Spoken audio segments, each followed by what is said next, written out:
Hey Simmers, it's Sim Guru Megs here at the Fire Monkey Studio for the first time in 2 years. SimsTV is the place for news and updates on all things Sims for mobile, and we're here today for a special episode to talk about the new Sim improvements coming to the Sims FreePlay. But before we get into it, I'm sure a lot of you watching are huge Sims fans. The Behind the Sims Summit has literally just streamed a mere few hours ago, so make sure after you watch this, you go and check that out with all the details that are coming to the Sims FreePlay. But on the couch with me here today is David and Nick, who are lead and senior artists who worked on the new Sim improvements, which include refreshes to our Sims faces, as well as shared hair and earrings and glasses for all Sims life stages. Welcome, and thanks so much for being here. Thanks. It's good to be here. Thanks for having us. I'd love to hear a little bit about your roles and the things that you did around this new Sim improvements, please. Yeah, so I'm David, I'm the lead artist, and I've been here for 8 years. I'm Nick, I'm a senior artist, and I've been on Sims FreePlay for 11 years. Nick, what were our reasons? Let's start from the top. What were our reasons around doing this project with improving our Sims appearances, and how did it all come about? Yeah, well, it's been a really big request from the player. They felt like the Sims looked a bit dated. I think that's something that the team has felt for a really long time as well. We really wanted to do something about this. So eventually we just made room in our timeline to make it happen. They were originally built for old phones, 2011 specs probably. Yeah. Back in the day. Yeah. So while the rest of the game has improved in fidelity, we have, beautiful furniture packs and a lot of really great things. The Sims haven't had a chance to move forward, so their journey's sort of been on hiatus for maybe a bit too long. Now, David, what was the aim and the North Star of this project? And can you give us an overview of how it all works? Sure. So really the aim was to improve the visual quality of the characters. That was first and foremost.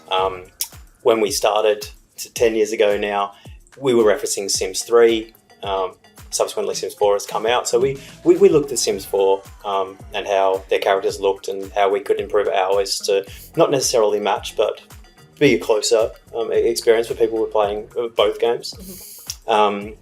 And customization definitely was a big reason why we decided to update this.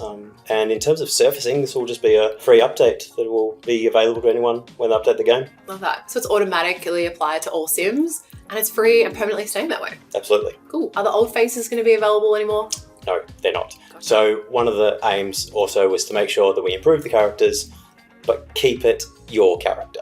So it should look like your character, but improved. Gotcha. Yeah. Now, Nick, what was the research process like? Where did you even begin to start looking into this, and how did it all come about? Yeah, well, because we're a Sims brand, we did look at Sims 4 as a comparison, and moved in that direction visually, but we also looked at magazine models and famous actors from all the different age groups that we were touching and working on. I guess that sort of all came through in the new and improved heads.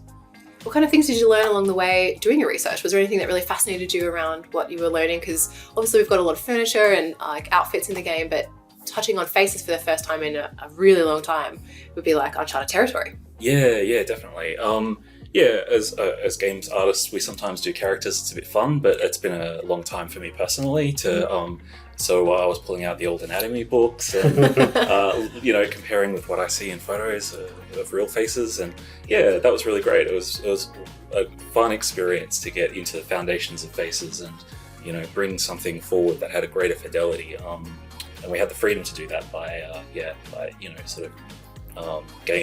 phones have better specs these days. So. David, this is my favorite question out of all of them. I think this is the most impactful that really drive home just how much work went into this. Like the whole face improvements and shared accessories touched every discipline in the team, but what are the technical details and how did it get implemented, and how does it all work? Right, so we pretty much grabbed the old model and just looked at its mesh, its textures, and how we can improve it. So we've essentially doubled everything, so the models are now twice as dense, I guess, as the original ones. Textures are double the size now. We've unmirrored the face textures, which means we can put makeup on one side instead of having to have them butterflied or mirrored. And probably the biggest improvement is we've added eyelashes and tongues, which really helps with animation Expression. and expression. It's so exciting. Gosh, it's like absolutely stunning. I love the before and afters of the old and new, just purely with those added details. It's just spectacular. Yeah, the animators were really excited because they got to animate a tongue licking. Was it ice cream or icing? If it was probably an ice cream, I can't remember. You'll see it in an update coming soon. So, yeah. Love that, you've heard it here first. So to either of you, I have a bit of a curly one. What kinds of challenges did you guys come up against along the way, and how did the team overcome them? Well, sharing hairs and accessories across both genders was, I guess, it was a large undertaking because we've got about 500 hairs, hats. There's a lot. Yeah, Glasses, yeah. And then following, glasses and earrings as well. So, and they were originally built to different proportions of heads. The males have a slightly wider head, a bit squarer. We just unified the heads so that we could, and then modified all of the assets that are existing in game. So that they now work across both males and females. Yeah. And we did that across each age group as well. So there's a whole lot more opportunity.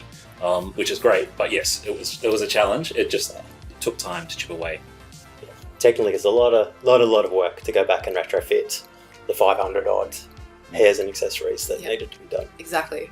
We also shared some of the final edits with our EA creators, who are our super fans and our biggest advocates for the game, and they came back with some feedback as well around what they thought about what we'd delivered, and the team went back and implemented some of those changes too. So it really feels like it reached all the disciplines and everyone was part of the team. We're really excited about it.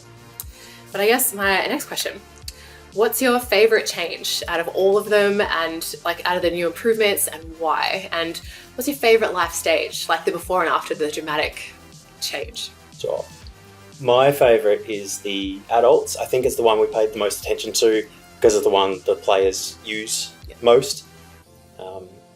And I also like the children. The children have improved a lot. They're adorable now, instead of a little bit creepy. No, that's great. What about you, Nick? Yeah, no, I agree about the children. They're really expressive and fun.